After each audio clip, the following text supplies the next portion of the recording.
Assalamualaikum warahmatullahi wabarakatuh. Waalaikumsalam warahmatullahi wabarakatuh.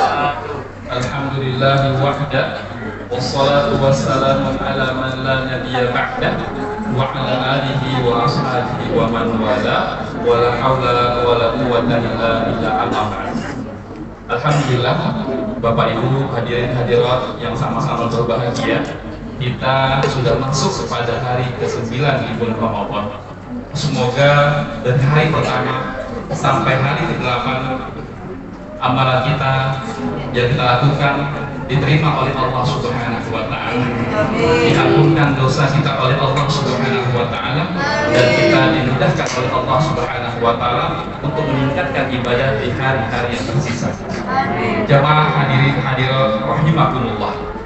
Pada kesempatan yang berbahagia ini, izinkan saya untuk menyampaikan sebuah sifat yang jika seorang muslim mendapati sifat ini, maka dia akan mendapatkan siksaan yang dahsyat, bahkan dia mendapatkan murkanya Allah Subhanahu wa taala, yaitu sifat kemunafikan.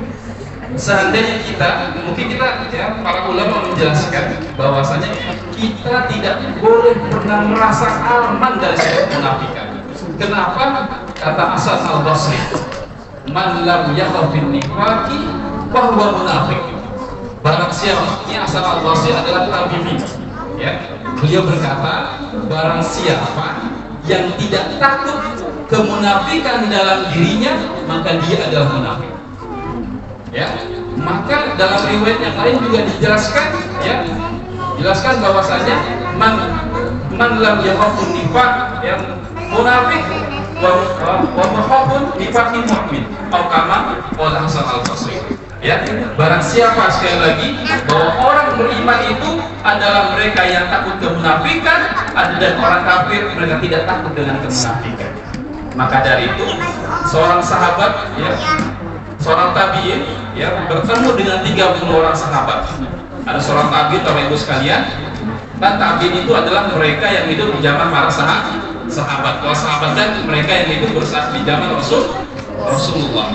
Seorang tabi'in, Bapak Ibu sekalian, beliau bertemu dengan 30 orang sahabat Nabi, dan dia berkata, tidak satu pun dari mereka kecuali mereka takut dengan kemunafikan dalam diri.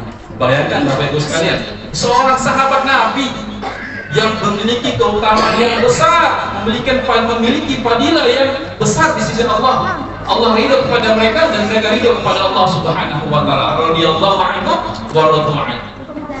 Gelar para sahabat. Namun mereka juga takut dengan orang kemunafikan. Lalu pada kesempatan singkat ini kita harus mengetahui diri kita, apakah diri kita ini ada sifat kemunafikan. Bagaimana caranya? Ada 5 hal. Ada 5 hal yang jika orang di dalam dirinya seperti ini, 5 hal ini, maka ketahuilah bahwa dia tertimpa dengan kemunafikan. Yang pertama itu jika dia berbicara berbohong.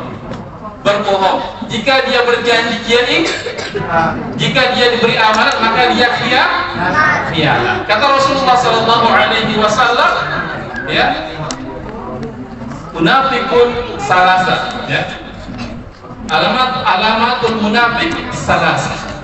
Idza hadasa kadzab, wa idza tumila, wa idza wa'ada akhlafa, wa idza tumina khana, atau kama qala Rasulullah. Ciri orang munafik itu ada 3. Kata Nabi, hadis yang mulia, bahwasanya ketika berbicara dia berbohong. Jika dia diberikan amanah dia khianat, dan jika berjanji dia ingin. Ini yang pertama Bapak Ibu sekalian, ciri orang munafik. Maka evaluasi diri kita, apakah ketika berbicara kita tidak lepas dari kebohongan. Mudah sekali bohong, berbahaya. Satu kebohongan akan mendatangkan 1000 kebohongan untuk menutupi kebohongannya.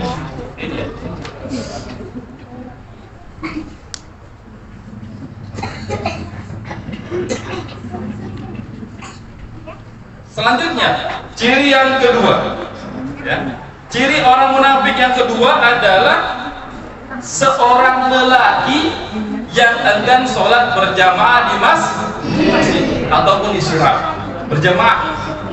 Siapa yang bilang? Rasulullah sallallahu alaihi wasallam bersabda, "Walaqad ra'aytuna wa ma yatakhallafu anha illa munafiqun ma'lumun nifaqu wa laqad kana rajulu yu'ta bihi yuhada baina rajulaini hatta yuqamu fi shalah."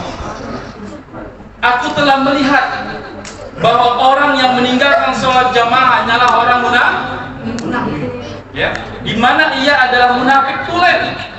Karena bahayanya meninggalkan sholat jamaah, sedemikian adanya ada seseorang Bapak Ibu sekalian sampai didatangkan dengan berpegangan tangan dibopong, ya, dipegang kiri kanannya, dan orang tersebut sampai masuk ke dalam sholat. Kan kita juga pernah dengar kisah ada seorang sahabat yang buta, Abdullah ibn Maktum. Beliau buta, rumahnya jauh dari masjid. Ketika dari rumahnya menuju masjid itu hutan belantara. Maka dia minta izin kepada Rasul, "Ya Rasul, saya ini buta. Saya tidak ada yang membimbing, yang membawa saya. Dan dari rumah saya ke masjid itu hutan, takut ada hewan buas." Maka kata Rasulullah, pengen singkat ceritanya, jika dia mendengar azan, maka penuhilah azan tersebut.